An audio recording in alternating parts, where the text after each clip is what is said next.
and it's my distinct honor today to introduce our next speaker, Congressman Kevin Brady. Congressman Brady represents the 8th Congressional District in the Woodlands area outside of Houston. He currently serves as chairman of the House Ways and Means Committee, considered by many to be the most powerful committee in Congress, with jurisdiction over taxes, health, Social Security, Medicare, international trade, and welfare. He's a champion of free enterprise and American-made energy. His focus has been on creating jobs, reducing Washington spending, and sunsetting obsolete federal regulations. He previously served as chairman of the influential Health Subcommittee of the Committee of House Ways and Means, was chairman of the Joint Economic Committee, and served as a strong leader of the Trade Subcommittee, where he finalized new sales agreements with Panama, South Korea, and Colombia. Significantly, prior to his election to Congress, he worked as a Chamber of Commerce executive for 18 years, and then served 6 years in the Texas House of Representatives, where he was named one of the 10 best legislatures. We're honored that he took his time out of his busy schedule addressing taxes. Please help me in welcoming Congressman Kevin Brady. Thank you very much for having me here. Welcome to Washington. Thank you for setting your agenda out. As Steve said, I was a Chamber of Commerce executive for 18 years, including in Beaumont, Texas, in the Woodlands area where I live today. And I was always struck as a state legislator in Texas and up here how few business communities know what's important to them. Look, if everything's a priority, nothing's a priority, as you know, in life. And so when the business community comes together and identifies the priorities for their region, it makes our job incredibly easier because we know where to put our muscle, know where to put our shoulder, we know where to use our capital. So thank you for doing the hard work of laying out your legislative priorities for us. So everyone here happy with the current tax code we have today? Everyone in a pretty good place? So Will Hurd, as you know, is just an outstanding legislator and worked with us to help shape tax reform. We have the first opportunity in 30 years to fix this broken tax code. See, with your permission, can I take like 6 minutes, tell you where we're going and why? Then also I met with Ways and Means Committee handles trade. So we met with the President and Vice President last week in the White House on NAFTA specifically. Be glad to talk about that. So here's what we're proposing for the tax code. So when we started this work 5 years ago, then accelerated it and introduced it last year, I set 2 goals for tax reform. One is instead of a tax code designed merely to wring money from you, which is the one we have today, our goal is to design a tax code built for growth, literally built to grow jobs and wages in the U.S. economy. And in doing that, leapfrog America from dead last among our global competitors back into the lead pack as one of the best places on earth for that new business investment. Those 2 elements, growth and leapfrog to the lead, have driven every decision that we've made in this tax proposal. We have 3 major reforms. We go all in for growth with the lowest rates on business in modern history, and we redesign the tax code so our companies can compete and win anywhere in the world, especially here at home. The second reform is that we propose a code so fair and simple that 9 out of 10 Americans will be able to file using a postcard-style system. And thirdly, because we're proposing such a fair and simpler tax code, it demands a fair and simpler tax collector. So we're proposing to bust up the IRS, to redesign it into a 21st century agency focused on taxpayer service. So let me talk about the first one, especially from a business community. So we propose the lowest corporate rate, 20% in U.S. history. We propose the lowest rate for all other businesses, partnerships, S-corps, all that. 25% is the lowest since the 1930s. Simple principle. Washington should take less of what you earn so you can invest more in your business, in your community, in your future. We propose for the first time that all businesses of all sizes be able to immediately write off their business investment in the year they make it.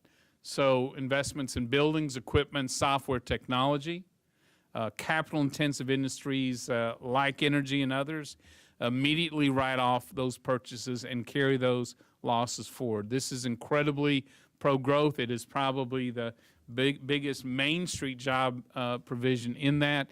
And it's not just about buying stuff. It's about making investments in productivity for your workers. It's not just capital, it's human capital, because those technology improvements, those equipment improvements, all drive productivity and wages in the American economy. So we don't stop there. We know our businesses. San Antonio is a great example. Texas is a great example as a huge #1 export state in the country. Look, our businesses aren't just competing along Main Street. You're competing around the world. And the problem is you're competing with one arm tied behind your back. Our competitors have much lower rates than us. We match that. They no longer tax worldwide. They tax in their own country. We still do. So we double tax our businesses around the world. We tax them here, we tax them there. And worse, we in effect create a tax gate to keep our companies, once they succeed overseas, we actually tax them to bring their investment, their earnings back to be reinvested in the United States. This is crazy. No one else does this. As a result, we have $2.5 trillion of American profits stranded overseas that can't be brought back to be reinvested in San Antonio, except at a very high price. So we say, no more of that. We'll tax the United States, and in the future, your earnings from overseas will come back at a zero tax rate. We want that investment. So we don't lower the tax gate, we obliterate it to bring those investments back to the United States. We don't stop there either. We know all our competitors, 160 of them, they border adjust their taxes. So they take their main VAT tax off products coming in the U.S., they slap that import tax on our products going into their country. China, Europe, Mexico, Canada, all of our competitors. We're about the only country left that doesn't. Well, Cuba, North Korea, a few other outstanding nations don't border adjust. So today, under the tax code, our American-made product is at a tax disadvantage here and a tax disadvantage overseas. We lose twice. So we're proposing to border adjust just as our competitors do. And here's what we're proposing. To jettison that whole international tax code that basically it depends on where your profits are booked, where you've shifted your intellectual property, where things are produced. We jettison all that for a simpler code for businesses that asks this question: is your product or service consumed in the U.S.? If it is, it'll be taxed at a low business rate of 20%. So is it consumed here? If so, equal taxation. Doesn't matter where it's produced, doesn't matter if it's a foreign company or a U.S. company, none of that matters. Is it consumed here? Low rate, equal taxation. That provision, tied in with the lower rates and being able to no longer taxing worldwide, means one, for the first time, American-made products and foreign products will be taxed at the same level. So now we get true competition, first time. Second, we simplify the international code. No longer do companies have to deal with profits, intellectual property, and all this complexity. Third, this eliminates all tax incentives to move your jobs or your headquarters or your research overseas. In fact, just the opposite. It reestablishes America as a magnet for new business investment in the 21st century. We don't want to just stop businesses from leaving. We want to create an environment where we are the best place in the world to access the U.S. market and the best place in the world to access the world market as well. This provision, border adjustability, I think got a bit confused when the president proposed an import tax on Mexico, clearly a strong trading partner for Texas, incredible supply chains and integrated economies. But in truth, what was missed in that debate is our real proposal, which is equal taxation in the U.S. only. So that means that for the first time, our Made in America products, wherever they're going, will not be taxed overseas. So they now have a level playing field with their competitors. This is all incredibly pro-growth, and we use the combination of all that to lower your business rates to the lowest again in modern history. We also eliminate the alternative minimum tax. We also eliminate the death tax, still the number one reason family-owned businesses and farms aren't passed down to their kids. Because of that, it's the worst part of our current tax code. So that's how we go all in for growth on the business side. The Tax Foundation estimates this will grow the U.S. economy by 9% and grow wages on average 8%.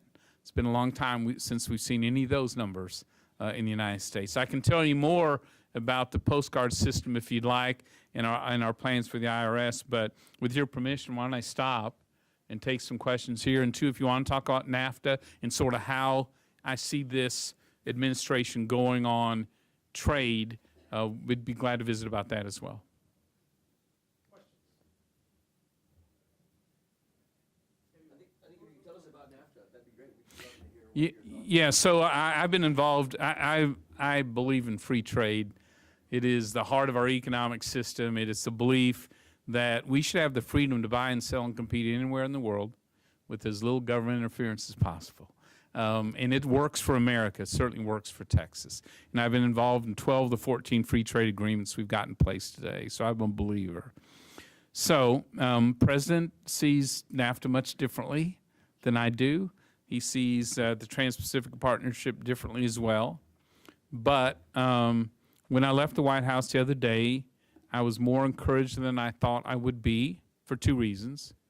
One is that they are committed to working with the new trade rules we just put in place last year that really muscles up the role of Congress in negotiations. It slows them down and sort of lifts them out of the dark so all of us have a better view of what is being negotiated in these agreements. So that commitment to a very deliberate, open process, I think, is really important. Secondly, on NAFTA specifically, rather than tear it up, what they asked us to do is to tell them, so what's working in NAFTA? What's working for American NAFTA? What's not working today? And there's plenty of that. More importantly, what needs to be modernized? What should be in a 21st century agreement between two of our largest trading partners? That's a good place to start.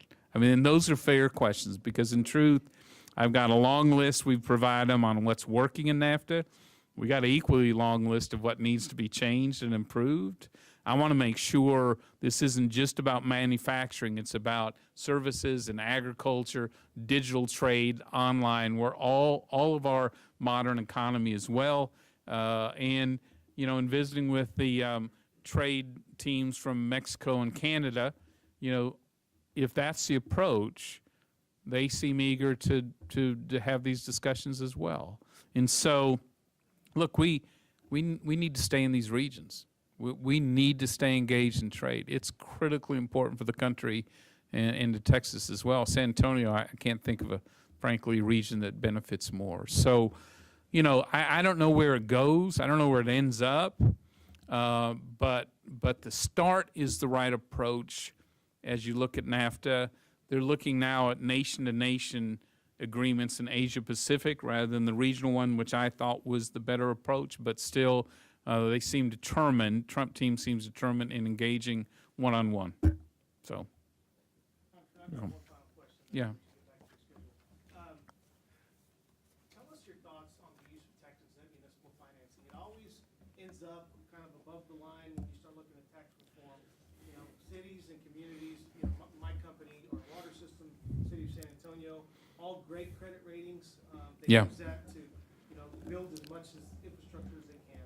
Why does that always end up in the conversation of getting altered?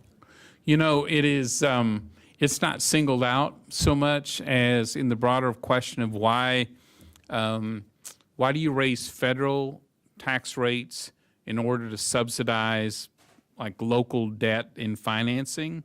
So it's not a let's single this out at all provision. In fact, on the postcard, as you look at this, we've flattened out the brackets from 7 to 3, lowered the rates for everybody. We protect more of those first dollars. And then for savings investment, the money you get from interest and capital gains, we cut your rate again in half. And so to do that, and we keep the mortgage deduction, charitable deduction, things like that, but to do that, we eliminate a lot of special provisions for some to lower the rates for everyone. We did that in business as well to get the rates down. Now, having said that, we haven't made a decision yet, but there's very strong political support for maintaining that provision going forward from the standpoint of infrastructure, you know what I mean, economic issues, things like that. So, you know, I don't want to telegraph where we end up, but my sense is this has very strong bipartisan support. So is that how you read it? Good. Look, oh yeah, that thing. So I do want to brag on Will Hurd, who is, boy, he's the complete package. And we work with them very close. You have an excellent delegation. Really proud of Michael McCall as chairman of Homeland Security at just a critical time in our nation's history. And we always look for bipartisan ways. We can work together for Texas. I actually think our delegation works together beautifully from border issues to aerospace, to manufacturing, to universities, our port system, you know what I mean, in infrastructure.